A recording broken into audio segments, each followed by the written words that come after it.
الحمد لله رب العالمين، والصلاة والسلام على سيد الأنبياء والمرسلين وعلى آله الطيبين وأصحابه الطاهرين ومن تبعهم بإحسان إلى يوم الدين. أما بعد، فقد قال الله تعالى في كلامه المجيد والقرآن الحميد: فأعوذ بالله من الشيطان الرجيم، بسم الله الرحمن الرحيم. وقضى ربك ألا تعبدوا إلا إياه وبالوالدين إحسانا إما يبلغن عندك الكبر أحدهما أو كلاهما فلا تقل لهما أف ولا تنهرهما وقل لهما قولا كريما واخفض لهما جناح الذل من الرحمة وقل رب ارحمهما كما ربياني صغيرا. وقال: ووصينا الإنسان بوالديه حملته أمه وهنا على وهن وفصاله في عامين أن اشكر لي ولوالديك إليه المصير. صدق اللہ العظیم. محترم اور مکرم سامعین کرام، انسان کی آخرت بہتر ہو اور وہ نجات پانے والا بنے، اس کے لیے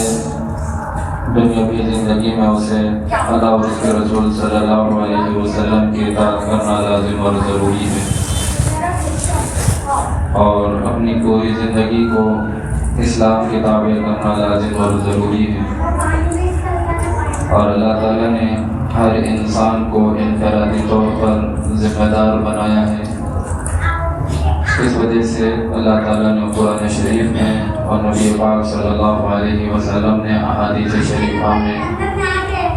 بہت ساری باتوں کا حکم دیا ہے اور بہت ساری باتوں سے رکنے کے لیے کہا ہے، انفرادی طور پر ہر انسان کے لیے. انہی میں سے جو نہایت ضروری باتیں تھیں، جو نہایت ہی ضروری صفات تھیں، جن کا اپنانا اور جن کا چھوڑنا ہمارے لیے نہایت ہی لازم اور ضروری تھا، وہ صفات آپ کے سامنے رکھی گئی کہ یہ انفرادی اخلاق پھیلائے جاتے ہیں جو انفرادی طور پر ہر شخص کی ذمہ داری ہے. اس کے بعد دوسرے نمبر پر انسان کے اسرتی اخلاق کا نمبر آتا ہے، یعنی خاندانی اخلاق. جتنی صفات آپ کے سامنے رکھی گئی ان کا تعلق انفرادی زندگی سے ہر انسان سے جداگانہ طور پر تھا. ایسا تو نہیں کہا جا سکتا کہ پوری تعلیمات آپ کے سامنے رکھی گئی، لیکن جو ضروری تھی ایک انسان کے لیے وہ آپ کے سامنے رکھی گئی. اور دوسرے درجے پر انسان کو اپنے خاندان کے ساتھ کس طرح سے رہنا چاہیے.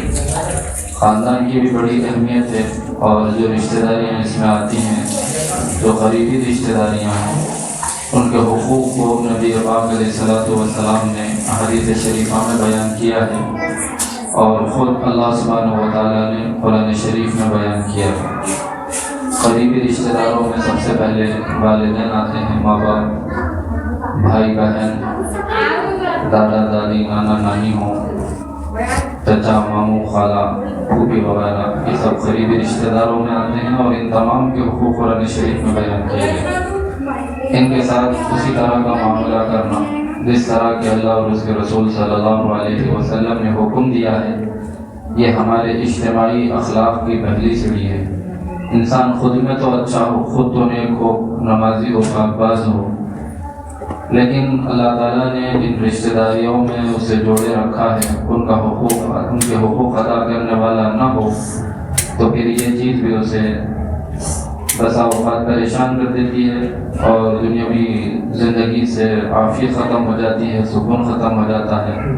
اور آخرت میں ایسا شخص عذاب کے حوالے ہو جاتا ہے. اللہ تعالیٰ نے قرآن شریف میں بیان کیا ہے، نبی پاک علیہ السلام نے ان نتائج کو حدیث شریف میں بیان کیا ہے کہ اس طرح کے نتائج نکلیں گے اگر ان اعمال میں کوتاہی ہوگی. اس وجہ سے اللہ تعالیٰ نے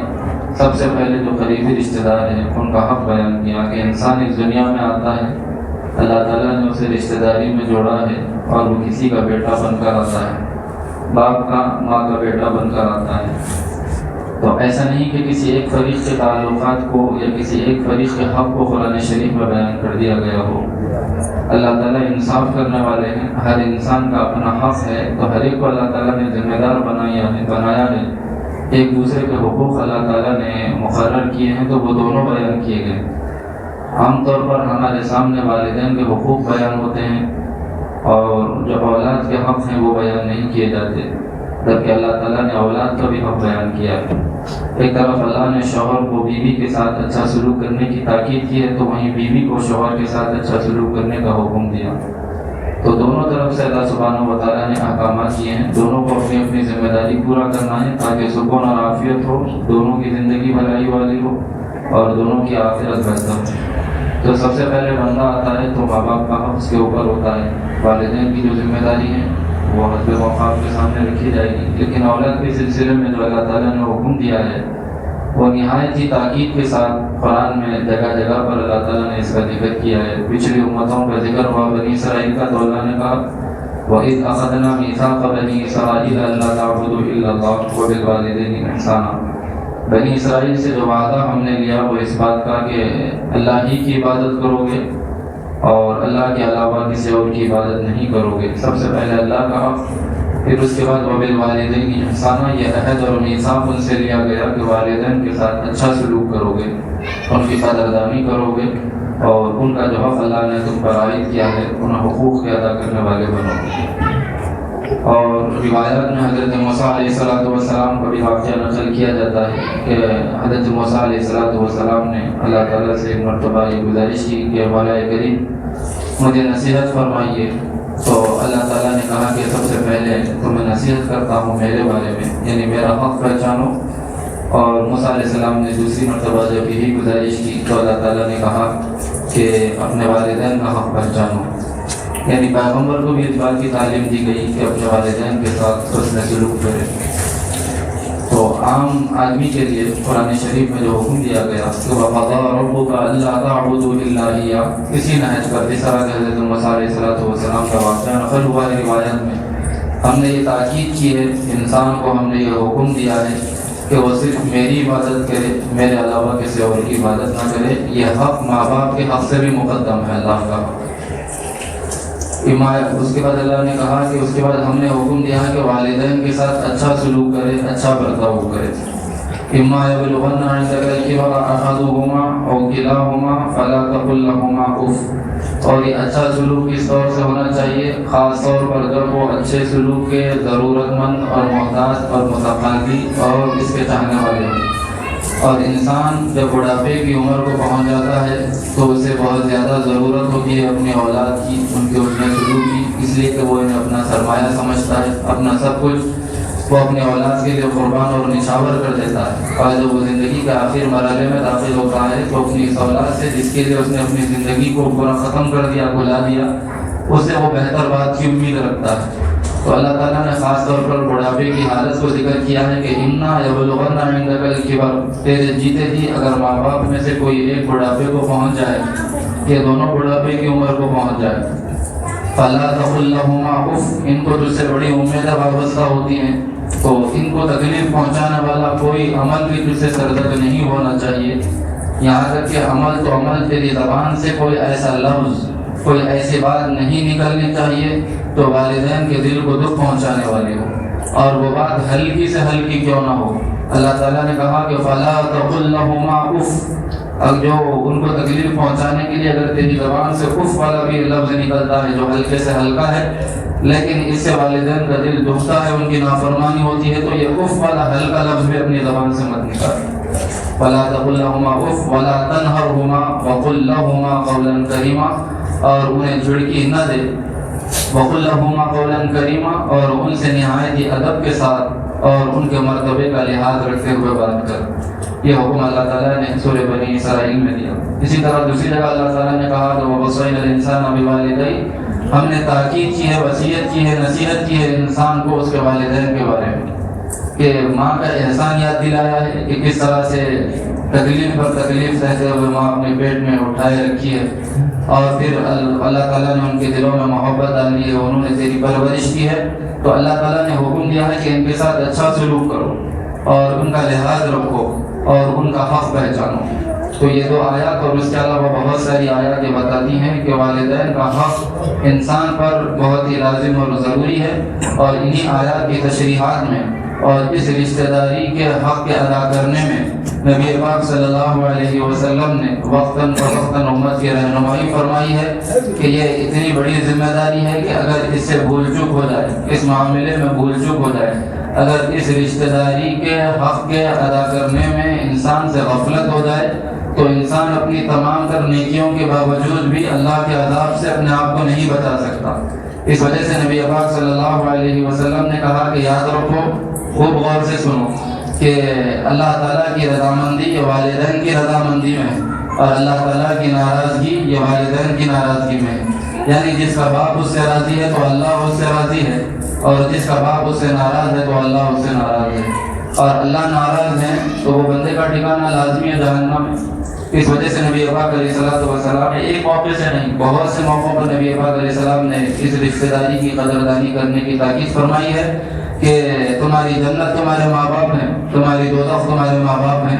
اگر ان کی خدمت کر کر ان کو راضی رکھو تو اللہ تم سے خوش ہے اور جنت تمہارا ٹھکانہ ہے، اگر ان کی نافرمانی کر کر ان کی ناراضگی مول لو تو اللہ تم سے ناراض ہے اور تمہارا ٹھکانہ جہنم ہے۔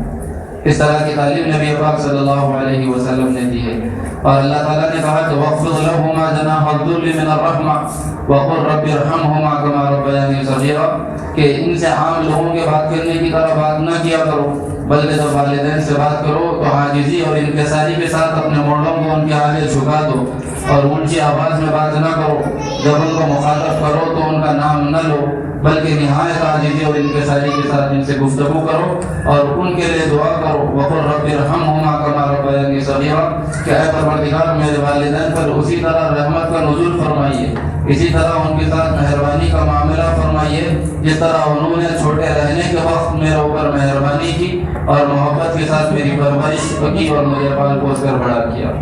اللہ تعالیٰ نے اس طرح کا حکم دیا۔ یہ قرآنی تعلیمات ہیں، یہ نبوی تعلیمات ہیں، یہ اخلاقی تعلیمات ہیں۔ جو شخص ان کا ادا کرنے والا ہے اور والدین کے ساتھ اس نے سلوک کرنے والا ہے اور ان کے حق ادا کرنے والا ہے تو وہ ایک اخلاق والا بندہ ہے، اور جو اللہ کے ان احکامات کی نافرمانی کرتا ہے، ان اسلامی تعلیمات کی مخالفت کرتا ہے اور والدین کی نافرمانی والی راہ اختیار کرتا ہے تو وہ بد اخلاق ہونے کے ساتھ ساتھ دنیا میں بھی اس کا نقصان اٹھاتا ہے اور آخرت میں بھی اسے نقصان ضرور اٹھانا ہے۔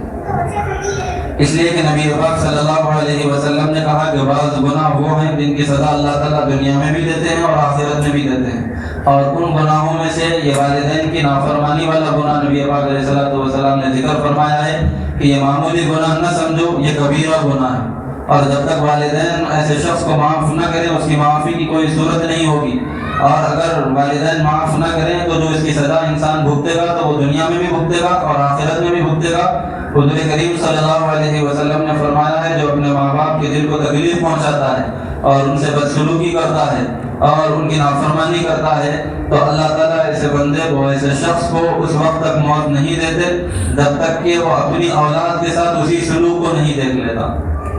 ایک تو یہ اللہ تعالیٰ اس کو ذلت پہنچائیں گے، یہ تکلیف اس کو پہنچائیں گے، اور دوسری مصیبتیں اس کے اوپر آئیں گی۔ تابعین کا قول ہے کہ جو شخص اپنے والدین کی نافرمانی کرتا ہے ایسے شخص کے لیے اللہ تعالیٰ رزق کے دروازے بند کر دیتے ہیں، یہ فقر و فاقر میں مبتلا ہو جاتا ہے۔ تابعین کا قول ہے، تجربے کی بات ہے اور مشاہدے کی بات ہے، جو شخص اور جو لوگ اپنے والدین کے نافرمان ہوتے ہیں وہ باوجود تغضو کے اور محنتوں کے اپنی تندرستی کا، فقر و فاقے کا رونا روتے ہیں اور اس کے اسباب دوسری جگہ تلاش کرتے ہیں، جبکہ والدین کی قدردانی نہیں کرتے اور ان کی دعائیں نہیں لیتے۔ تو اللہ تعالیٰ دنیا میں بھی ذلیل کرتے ہیں، دنیا میں بھی مصیبتیں ایسے لوگوں کا مقدر ہوتی ہیں، اور آخرت میں کبیرہ گناہ ہونے کی وجہ سے اور معافی نہ ہونے کی وجہ سے یہ بڑے عذاب کا شکار ہو جاتے ہیں اور بچاؤ کی کوئی صورت نہیں ہوگی۔ اس وجہ سے ان کے ساتھ حسن سلوک یہ اسلامی تعلیم ہے، اور اللہ سبحانہ و تعالیٰ نے تاکید کے ساتھ فرمایا ہے وَوَصَّيْنَا الْإِنسَانَ بِوَالِدَيْهِ، ہم تاکید کرتے ہیں، ہم نصیحت کرتے ہیں انسان کو کہ وہ والدین کے ساتھ اچھا سلوک کرے۔ اس وجہ سے انبیاء علیہ السلام کے جو واقعات، انبیاء علیہ السلام کی جو دعائیں قرآن شریف میں ذکر کی گئیں اس میں یہ انبیاء علیہ السلام دعاؤں میں اہتمام کرتے کہ اپنے والدین کی مغفرت کے طلبگار ہوتے، اور اسی بات کا حکم اس امت کے لیے بھی دیا گیا کہ ان کے لیے دعا کرو کہ اللہ ان کے اوپر رحمتوں کا نزول فرما، جس طرح انہوں نے ہمارے ساتھ مہربانی کا معاملہ کیا۔ ابراہیم علیہ السلام کی دعا قرآن شریف میں نقل کی گئی، ربنا اغفر لی ولوالدی وللمؤمنین یوم یقوم الحساب، کہ اے پروردگار میری مغفرت فرمائیے، میرے والدین کی مغفرت فرمائیے، ایمان والوں کی مغفرت فرمائیے روز آخرت میں۔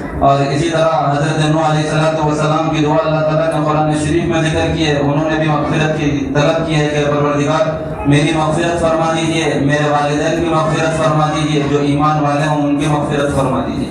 تو انبیاء یعنی کہ نہایت ہی منتخب اللہ کے بندے اور نہایت ہی اعلیٰ ترین اللہ رب العزت کی طرف سے جن کے اوپر انعامات کی بارش ہوئی ہے، اور ساری کائنات میں افضل ترین جو طبقہ ہے ان کی یہ دعائیں ہیں کہ وہ اس قدر اعلیٰ ترین مرتبے پر فائز ہونے کے باوجود اپنے والدین کے لیے دعا کرتے ہیں اور مغفرت کے طلبگار ہوتے ہیں۔ تو عام لوگوں کا کیا کہنا کہ کس قدر انہیں اپنے والدین کے لیے دعا کرنا چاہیے اور ان کی خدمت کرنا چاہیے اور ان کی فرما برداری کرنا چاہیے۔ اگر بندہ اس بات کو سمجھ لیتا ہے، رشتہ داری کے اس پہلے مرحلے کو سمجھ لیتا ہے، تو وہ نیکی کی طرف ایک قدم بڑھاتا ہے، اور جو اجتماعی اخلاق اور ایک انسان ہونے کی حیثیت سے اللہ نے جو دنیا میں بھیجا ہے اور اس کی ذمہ داریاں اللہ تعالیٰ نے اس کے کانوں پر ڈالی ہیں، تو اس کا پہلا قدم یہاں سے شروع ہوتا ہے۔ انسان اپنے طور پر تو اچھا بن جاتا ہے اگر اپنے نقصان اور اپنے نفع کو پہچانتا ہے کہ یہ چیز کروں گا میرا نقصان ہوگا، دنیاوی اعتبار سے بھی اس نقصان سے بچنے کی کوشش کرے گا۔ اسے نصیحت کی جائے کہ یہ تیرے نقصان پہنچانے والی چیز ہے، جہنم میں لے جانے والی چیز ہے، فلاں عادتوں کو چھوڑ دے، تو اپنے ان عادتوں کو چھوڑنے کے لیے بھی راضی ہو جائے گا۔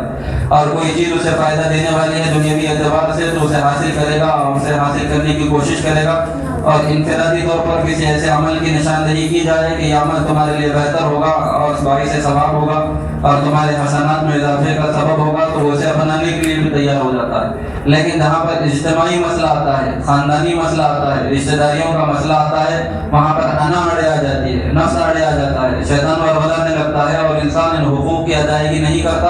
اور اپنی تئیں نیک ہونے کے باوجود وہ اپنے آپ کو اللہ کی پکڑ سے نہیں بچا سکتا۔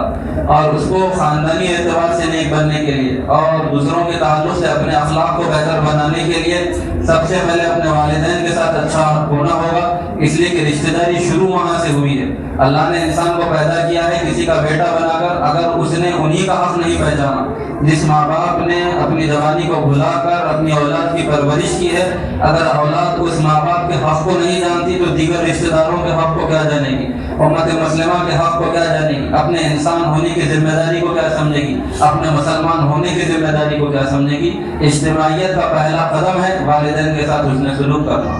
چاہے وہ عمر کے جس کسی حصے میں بھی ہو۔ یہاں تک کہ علماء نے لکھا ہے اور نبی پاک علیہ السلام نے تاکید کی ہے، والدین زندہ ہوں تو بھی ان کے حق ہیں، والدین اس دنیا سے گزر جائیں تو بھی ان کے حق ہیں، ان کے حقوق کی ادائیگی کہ اگر والدین اس دنیا سے گزر جائیں تو ان کے ملنے جلنے والوں کے ساتھ، ان کے رشتہ داروں کے ساتھ حسن سلوک کیا کرو اور ان کی طرف سے صدقہ اور خیرات کیا کرو، ان کے لیے مغفرت کی دعائیں کیا کرو۔ اور بعض علماء کی طرف سے، مفسرین کی طرف سے یہ لکھا گیا کہ اللہ تعالیٰ نے والدین کی شکر گزاری کو اپنی شکر گزاری کے ساتھ ذکر کیا ہے۔ وَوَصَّيْنَا الْإِنسَانَ بِوَالِدَيْهِ حَمَلَتْهُ أُمُّهُ عَلَى وَهْنٍ وَفِصَالُهُ فِي عَامَيْنِ أَنِ اشْكُرْ لِي وَلِوَالِدَيْكَ، ہم نے نصیحت کی ہے کہ میرا شکر گزار بن اور اپنے والدین کا شکر گزار بن۔ تو اللہ کی شکر گزاری دن میں 5 مرتبہ نماز کے ادا کرنے کے ذریعے ہوتی ہے، تو کم سے کم انسان دن میں 5 مرتبہ اپنے والدین کا بھی شکر ادا کرے۔ اور والدین کا شکر یہ ہے کہ کم سے